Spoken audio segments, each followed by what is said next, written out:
ಎಲ್ಲರಿಗೂ ಶ್ರೀ ಸತ್ಯದರ್ಶನ ವಾಹಿನಿಗೆ ಸ್ವಾಗತ ಸುಸ್ವಾಗತ. ಪ್ರಿಯ ವೀಕ್ಷಕರೇ, ನಮ್ಮೆಲ್ಲರಿಗೂ ಜನ್ಮ ನೀಡಿದ ಈ ಭೂಮಿಯಲ್ಲಿ ಅನೇಕ ಕೌತುಕಗಳು, ಅನೇಕ ರಹಸ್ಯಗಳು, ಅನೇಕ ಅಗೋಚರವಾದ ಶಕ್ತಿಗಳು ತುಂಬಿದ್ದು ಎಲ್ಲೋ ಒಂದು ಸ್ಥಳದಲ್ಲಿ ಆ ಶಕ್ತಿಯು ಪ್ರವಹಿಸಿ ಪುಣ್ಯವಂತರ ಮೂಲಕ ಬೆಳಕಿಗೆ ಬಂದು ನೊಂದು ಬೆಂದ ಜನರ ಕಲ್ಯಾಣವನ್ನು ಅಂದಿಗೂ ಇಂದಿಗೂ ಅನವರತ ಮಾಡುತ್ತಿವೆ.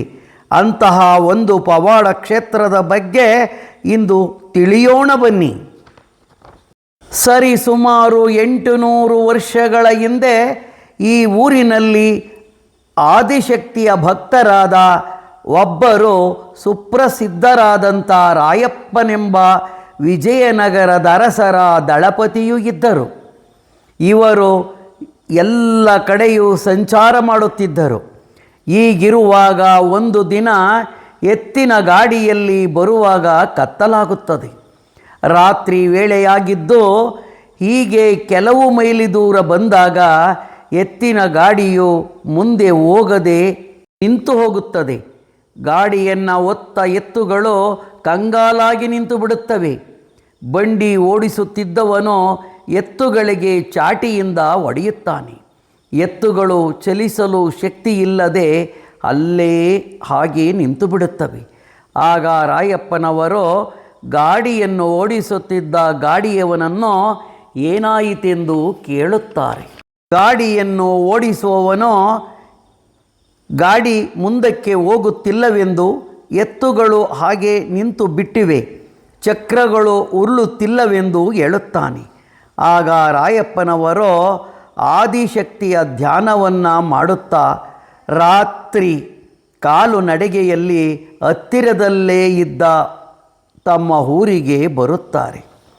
ಊಟ ಮಾಡಿ ರಾತ್ರಿ ಮಲಗುತ್ತಾರೆ. ಗಾಢವಾದ ನಿದ್ರೆಗೆ ಜಾರುತ್ತಾರೆ.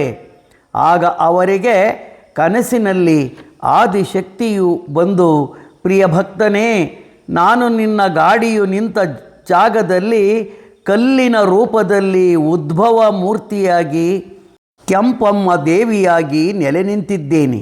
ಬೆಳಗ್ಗೆ ಅಲ್ಲಿಗೆ ಬಂದು ನೋಡು, ಅಲ್ಲಿ ಒಂದು ಆಲಯವನ್ನು ನಿರ್ಮಿಸಿ ನಿತ್ಯ ಪೂಜೆ ನಡೆಯುವಂತೆ ಮಾಡು ಎಂದು ಹೇಳಿ ಕಾಣದಾದಳು.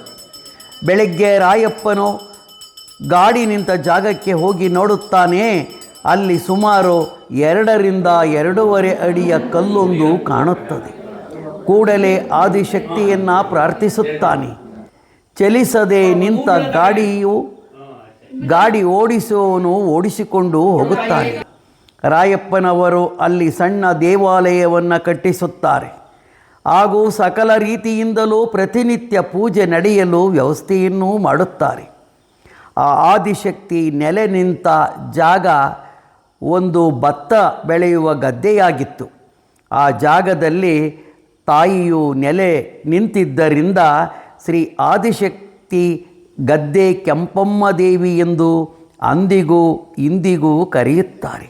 ರಾಯಪ್ಪನವರು ಮತ್ತು ವಂಶಸ್ಥರನ್ನು ಗದ್ದೆ ಕೆಂಪಮ್ಮನು ಸಕಲೈಶ್ವರ್ಯವನ್ನು ನೀಡಿ ಕಾಪಾಡಿದಳೆಂದು ಈ ಭಾಗದ ಜನರು ದಂತಕಥೆಯೊಂದನ್ನು ಹೇಳುತ್ತಾರೆ. ಕಷ್ಟಗಳನ್ನು ಪರಿಹರಿಸುತ್ತಾಳೆ. ಇಲ್ಲಿ ಗದ್ದೆ ಕೆಂಪಮ್ಮಳಾಗಿ 800 ವರ್ಷಗಳಿಂದಲೂ ಇಲ್ಲಿ ನೆಲೆ ನಿಂತು ಕಾಪಾಡುತ್ತಿದ್ದಾಳೆ ಎಂದು ಹೇಳುತ್ತಾರೆ. ಆಕಾರವಿಲ್ಲದ ಈ ಕಲ್ಲು ಜನರ ಕಷ್ಟಗಳನ್ನು ಹೇಗೆ ಪರಿಹರಿಸುತ್ತಾಳೆ ಎಂಬ ಸಂದೇಹ ಮೂಡಬಹುದು. ಆದರೆ ಇದು ಸತ್ಯ ಸಂಗತಿಯಾಗಿದೆ. ಪ್ರತಿನಿತ್ಯ ಇಲ್ಲಿಗೆ ಅನೇಕ ಸಂಖ್ಯೆಯಲ್ಲಿ ಭಕ್ತರು ಆಗಮಿಸುತ್ತಾರೆ.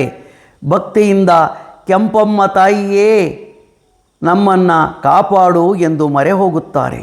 ಅವರ ಎಲ್ಲ ಕಷ್ಟಗಳನ್ನು ಈ ತಾಯಿಯು ಪರಿಹರಿಸುತ್ತಿದ್ದಾಳೆ ಎಂದು ಹೇಳುತ್ತಾರೆ. ಆಕಾರವಿಲ್ಲದ ಕೆಂಪಮ್ಮ ದೇವಿ ಕಲ್ಲಿಗೆ ಹೂ ಮೊಗ್ಗುಗಳನ್ನು ಇಟ್ಟು ಅಲಂಕಾರ ಮಾಡಲಾಗುತ್ತದೆ.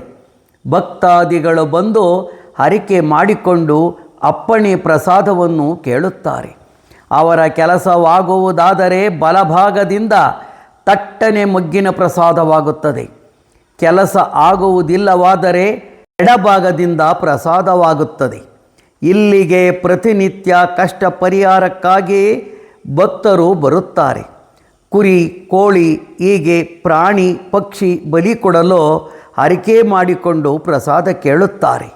ಹಾಗೂ ತಮ್ಮ ಕಷ್ಟಗಳಾದ ಕಾಯಿಲೆಗಳಿಗೆ, ಮದುವೆಯಾಗದಿದ್ದರೆ, ಮಕ್ಕಳಾಗದಿದ್ದರೆ, ಮನೆಗಳಲ್ಲಿ ಬರುವ ಎಲ್ಲ ಕಷ್ಟಗಳಿಗೆ, ವ್ಯಾಪಾರವನ್ನು ಮಾಡಲು, ಜಮೀನನ್ನು ಕೊಳ್ಳಲು, ಮನೆಯನ್ನು ಕಟ್ಟಲು, ಬಾವಿಯನ್ನು ತೆಗೆಸಲು, ಮಕ್ಕಳ ವಿದ್ಯಾಭ್ಯಾಸ, ಮಕ್ಕಳ ಕೆಲಸ ಹೀಗೆ ಅನೇಕ ಪ್ರಶ್ನೆಗಳನ್ನು ಹೊತ್ತು ಜನರು ಬರುತ್ತಾರೆ. ಶ್ರೀ ಕೆಂಪಮ್ಮ ದೇವಿಯು ಪ್ರಸಾದವನ್ನು ನೀಡಿ ಒಳಿತು ಕಂಡಿದ್ದಾರೆ ಮತ್ತು ಒಳಿತು ಕಾಣುತ್ತಿದ್ದಾರೆ. ಈ ಕ್ಷೇತ್ರ ಇರುವುದಾದರೂ ಎಲ್ಲಿ ಎಂದರೆ ತಿಪ್ಟೂರು ತಾಲ್ಲೂಕು ಕೇಂದ್ರದಿಂದ ನೊಣವಿನಕೆರೆಯ ಹೋಬಳಿಯಲ್ಲಿ 2.5 ಕಿಲೋಮೀಟರ್ ದೂರದಲ್ಲಿದೆ. ಇಲ್ಲಿಗೆ ಈ ವಿಡಿಯೋವನ್ನು ಮುಗಿಸುತ್ತಿದ್ದೇನೆ. ಮುಂದಿನ ವಿಡಿಯೋದಲ್ಲಿ ಉತ್ತಮ ಮಾಹಿತಿಯೊಂದಿಗೆ ಮತ್ತೆ ಬರುತ್ತೇನೆ. ಎಲ್ಲರಿಗೂ ಧನ್ಯವಾದಗಳು. ನೀವಿನ್ನು ನಮ್ಮ ವಾಹಿನಿಗೆ ಚಂದಾದಾರರಾಗಿಲ್ಲದಿದ್ದರೆ ಚಂದಾದಾರರಾಗಿ. ಧನ್ಯವಾದಗಳು.